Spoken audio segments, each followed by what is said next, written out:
During the holidays, many people are focused on buying gifts, not necessarily on donating blood. But did you know one donation can save up to 3 lives? It's a life-saving gift almost everybody can give.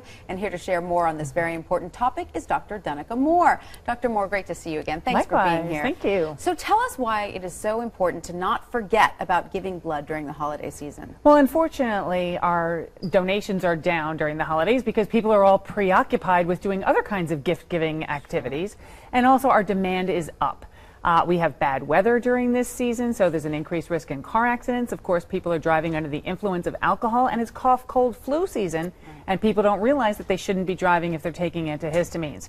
So increased demand and decreased donations. And is that true that just one donation can save up to 3 lives? Yeah, people don't realize that when they're giving blood, blood is actually divided into 4 components: red blood cells, cryoprecipitate, platelets, which are the clotting factors of blood, and plasma. So when you're donating blood, this could conceivably be given to 3 different people, and the life you save may also be paying it forward for when you need blood. Oh, it's so fantastic to hear, and it's so important to be reminded of it, especially this holiday season. But tell us, there is one group of people that probably should not be donating blood, correct? Yeah, well, there actually are many groups of people who shouldn't be donating blood. In order to be a blood donor, you have to be at least 110 pounds, you have to be over age 17, and you have to be healthy.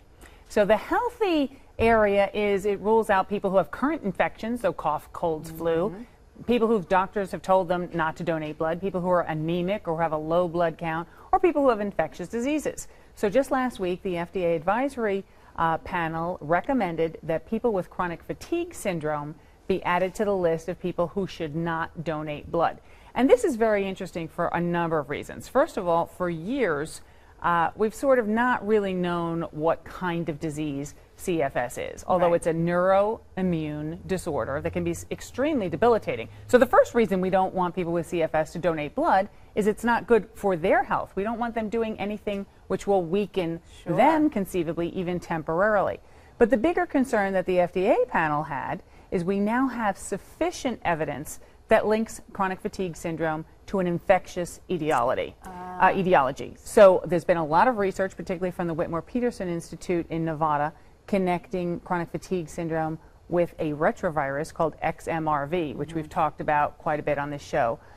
It's not yet proven that there's an association. Have there been any documented There have been many cases other studies that have supported the WPI's conclusions. There have been some other studies that have not been consistent, but we have an abundant amount of research at this point to say this is probably infectious, and therefore we don't want people with CFS donating blood and potentially affecting the blood supply. Absolutely. How many people in this country are affected by chronic fatigue syndrome? We don't know exactly how many, but it's well over 1 million. Oh, wow. Okay. We also don't know how many of those people do regularly donate blood. The CFIDS Association, the Chronic Fatigue and Immune Dysfunction Society of America, did an online survey of their own membership, and the startling finding was it was much higher than we presumed.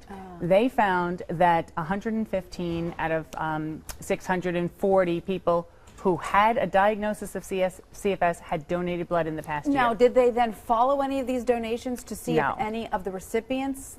No. And of course, the overwhelming majority of people with CFS have never had a blood transfusion. So we still don't know how you contract chronic fatigue syndrome. We don't know if it's because of XMRV. There's still a lot of questions to be asked.